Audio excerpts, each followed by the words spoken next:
A few weeks ago, I got a text from my mom saying that my 6th grade choir teacher, Donna Martin, had passed away. I can think of very few people who have had a bigger impact on my life than Miss Martin did. Miss Martin was fiercely passionate about music and cared deeply about sharing that passion with her students. She was the first person to ever tell me that I had the potential to make singing more than just a hobby. She believed in my dedication to music from day one, and at our first parent-teacher conference, she told my parents that it was imperative that I start taking voice lessons. I fully credit her with setting me on the journey to becoming a great musician that drives me to this day, and there's a very good chance that I wouldn't be pursuing musical theater in college if she hadn't come into my life. Later that same day that I found out about Miss Martin, it was announced that Phantom of the Opera was closing on Broadway, which struck me as the most insane and heartbreaking of coincidences, because one of the biggest things Miss Martin did to change my life was introduce me to Phantom of the Opera.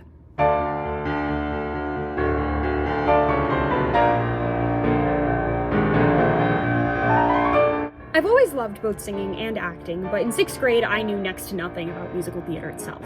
I had been in one musical that year, Peter Pan Jr., as one of the Lost Boys, and The Sound of Music had been my favorite movie since I was 4 years old, but it wasn't till I was introduced to Phantom in Miss Martin's music appreciation class that I really knew what a musical could be.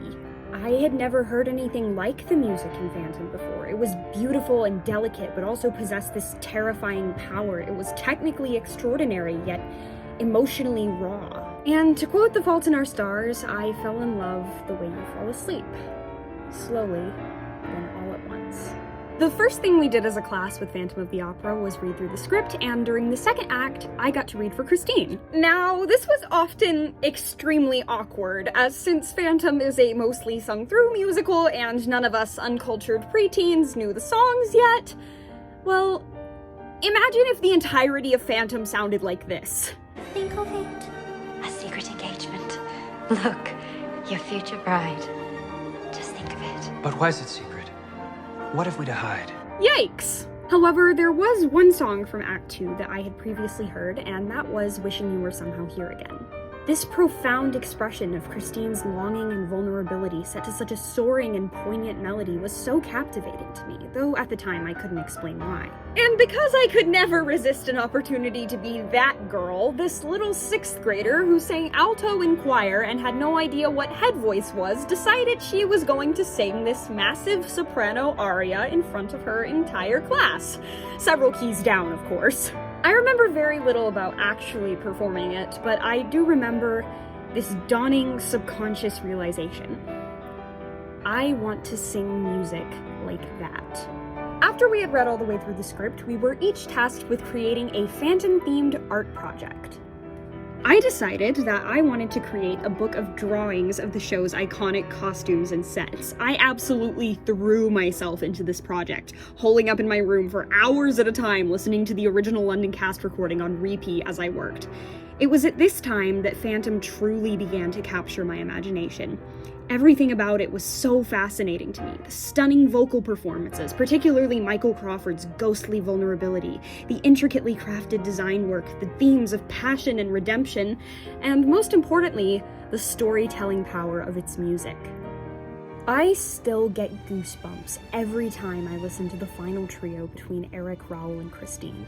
Nearly every previous musical theme in the show comes together in order to illustrate the emotional battle between the three characters, and even 7 years after first listening to it, I can still find even deeper musical nuances in the melodies. For example, did you know that when Christine sings "What tears I might have shed for your dark fate grew cold and turned to tears of hate." It's the same melody as when she sings Woods within her head what thoughts of joy, no dreams within her heart what dreams of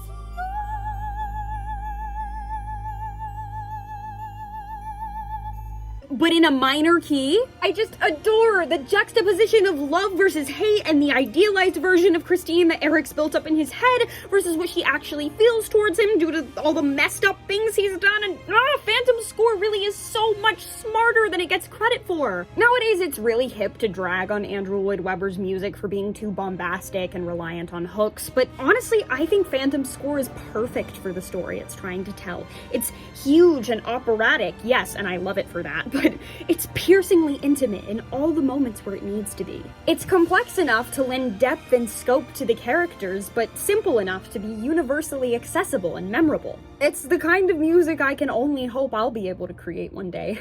My friend telling me one of the songs in my original musical reminded her of Final Lair is genuinely one of the best compliments I've ever gotten. For all these reasons and more, Phantom became an obsession for me. I would jump at any opportunity to bring it up in conversation, even when I knew deep down that my more sports-oriented family members couldn't care less. I continued to stay in my room with the original London cast recording on constant loop long after the project was finished, working on other Phantom-related creative exploits. First, I tried to turn it into a graphic novel, then I decided I wanted to write a sequel musical in which a young woman named Adrian finds Eric's lair and meets Christine 20 years after Phantom's ending, and the two band together to help the outcasts and phantoms of society. Obviously, neither of those ended up coming to fruition, but hey, I still think my sequel idea is better than Love Never Dies. I would do incredibly cringy things, like draw the iconic mask on the whiteboard whenever the opportunity presented itself at school, and point and yell, "Go!" every time I saw a chandelier. Yes, even in public. I was a strange child. All of this absolutely served to annihilate any chances I had of being popular in favor of being the weird Broadway girl.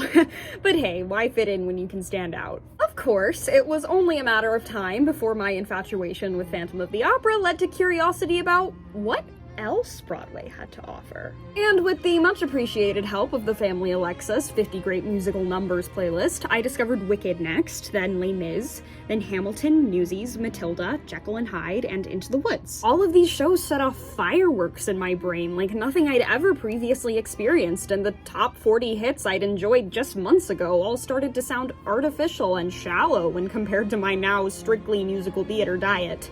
One day, my mom surprised me with a 1,000-piece puzzle featuring a collage of hundreds of Broadway musicals, which I eagerly put together over the next couple of days with my parents. Though I wasn't familiar with the vast majority of the shows yet, all of a sudden, I knew one thing with absolute certainty as One Day More played triumphantly on Alexa in the background. This was what I wanted to do with my life, and I haven't looked back since. One day, Miss Martin told me that in March, Phantom of the Opera was coming to the big State Performing Arts Center on tour, the same week as my birthday. The sheer excitement of getting to see the songs and story that I loved so much played out live and in person was almost too much for me. Sure enough, my parents got us all tickets, and with butterflies in my stomach, I got ready to see my first ever professional musical. Chris Mann played Eric and Katie Travis played Christine, and even though it was past midnight when we got home, I couldn't sleep for gushing about every detail of their performances. But I hadn't seen anything yet. Over spring break, my mom bought The Phantom of the Opera live at the Royal Albert Hall, along with the 25th anniversary concert of Les Mis, and I fell in love all over again. I had never heard voices or seen chemistry like Ramin Karimloo and Sierra Boggess. Sierra brought such feeling and strength to Christine that many actresses often overlook, and Ramin Karimloo's vocal performances contained such power, humanity, vulnerability, and charisma that it was virtually impossible for me not to fall in love with his Eric, even in spite of my no fictional crushes on murderers policy. Eric himself impacted me in a way that very few fictional characters have since. He was the first character I had ever encountered that I couldn't completely categorize as either good or evil, and that fascinated me. Years before I made a hobby out of gushing over Roy Mustang in video essays, I would lie awake at night pondering the inner workings of Eric's psyche, wondering if his morality was inherently warped or if his violent machinations were simply a consequence of a life robbed of compassion. And against my better judgment, I rooted for him. His passion, brilliance, and sensitivity made me desperately wish that he'd ended up with Christine instead of Raoul, or that he'd just forget about her and let me be his angel of music instead. Of course, now that I'm a little older and have actually experienced my fair share of emotional abuse and imbalanced power dynamics, I realize that Christine by no means owed Eric her love. The fact is that his actions likely gave Christine more than her fair share of trauma, intentional or not. and I would never wish such a broken foundation for a relationship on anyone, myself included. But while I can no longer be in love with Eric in the same way that I used to, he will always hold an extremely special place in my heart as the character who ignited my passion for character analysis. And with the musical leaving his fate open-ended, I also hope that he was able to learn from the kindness that Christine showed him, and found someone else he could love in a more selfless and compassionate way, someone with whom he's on slightly more equal footing. One of the other things that Phantom of the Opera introduced me to was, strangely enough, fandom culture. I discovered memes from looking at Phantom of the Opera funny on Google Images during math class. This one still makes me laugh. The first fanfiction I ever read was this absolutely hilarious parody fic in which the casts of Phantom, Les Mis, and Jekyll and Hyde were forced to attend therapy sessions run by a sardonic teenage theater geek, and I read it at least 4 times. Occasionally I would foray into the shipping side of things, but I mostly stuck to humor, crossovers, and occasionally fluff. I was too much of a good child to read anything above a T rating, and EC-RC shipping wars could get vicious. The amount of Team Ericers I saw straight up bashing Christine on a regular basis was extremely off-putting to me, even as someone who did wish they had ended up together at the time. I've always been very eager to defend Christine Daae, even when I couldn't really articulate why and just thought her songs were pretty, but I can say with complete conviction that I think she's one of the most complex, compelling, and admirable heroines in the soprano ingenue niche of musical theater. Christine is incredibly misunderstood, not just by Phantom of the Opera fans and haters, but by the other characters in the story. Both of the men vying for her affections have built up this idealized, reductive version of her. Yes, I may no longer be Team Eric, but when Raoul basically gaslights Christine in Act 1 and offers her up as bait in Act 2, I can't in good conscience root for him either. And with the exception of Meg, all of the supporting characters pretty much either want to use her or tear her down. You never see anyone take the time to genuinely understand the truly frightening things she goes through in the show, and she suffers as a result. But Christine is more than just her pain. I see in her the same profound, intangible love of music that I've always felt, and I think this is the main reason why her connection to Eric is still so strong in spite of all the pain he causes her, and why she can't bring herself to fully dismiss him. He's the only person in her life who can understand and share that connection, and to betray him would mean she would lose that. But to me, the most special thing about Christine is her empathy. Christine is able to prevent further tragedy from befalling the opera house because even after everything Eric has put her through, she does the one thing that no one else in the musical has been able to do: see Eric as a human being. I still get chills just thinking about what Christine says to Eric right before she kisses him. Pitiful creature of darkness, what kind of life have you known? God give me courage to show you. You are not alone.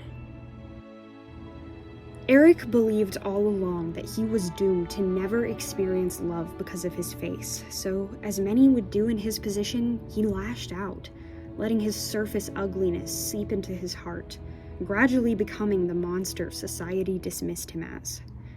But because of Christine showing him what is likely the first act of kindness of his wretched existence, he is able, at the last second, to do the right thing and grant her her freedom. Because love is selfless. I doubt Christine actually wanted to kiss Eric, at least at first, but it was the only thing that she knew for certain would both save Raoul and grant Eric the peace he has desperately been searching for. And this forces Eric to at last look in the mirror and realize that if he truly loves Christine, if her compassion means anything to him, he has to let her go. No matter how many times I've seen any version of Phantom or listened to the cast recording, this ending has never failed to touch me with its sheer humanity, bittersweetness, and emotional power, particularly in the 25th anniversary version, whose final trio I consider to be among the best acted scenes in musical theater history. Something about that last chord progression after Eric's final cry of anguish is just so otherworldly in its peaceful yet devastating ambiance. It's a very strong contender for my favorite musical theater finale of all time. While Phantom is definitely still very beloved by a lot of theater fans, it's far from being the most hip show around anymore. As with lots of Andrew Lloyd Webber's musicals, you'll hear plenty of contrarians claiming that it's overrated, that it hasn't aged well, that it's all spectacle and no substance. To some, it represents a bygone era when musicals weren't expected to provide much more than romance and sensory thrills, and when there wasn't much room on Broadway for anyone who wasn't heterosexual and white. The desire to see one of the last bastions of that era torn down is very real, understandable even, and likely vindicated by the fact that Phantom's 34-year Broadway run will be over in less than 4 months. But to me, Phantom transcends its era and superficial trappings and remains every bit as poignant and impactful as it's always been, perhaps now more than ever. It was one of the first works of fiction to touch me on a deeper emotional and artistic level, along with Doctor Who and Harry Potter. And while it's no longer quite my favorite musical, having been overtaken by Les Mis, Great Comet, and Ragtime, I can't think of one that's been more instrumental to my growth both as a performer and as a person. Miss Martin, if you're somehow watching this video in the afterlife, I thank you from the bottom of my heart for everything you taught me and for introducing me to this one-of-a-kind musical.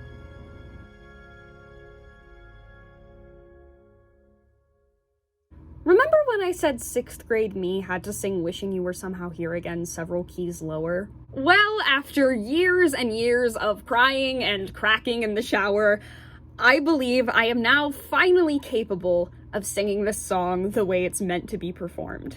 I recorded a video of me singing it in the stairwell of my university's music school the day Miss Martin died and Phantom's closing was announced, and it proved perhaps a little too fitting for how I felt at the time.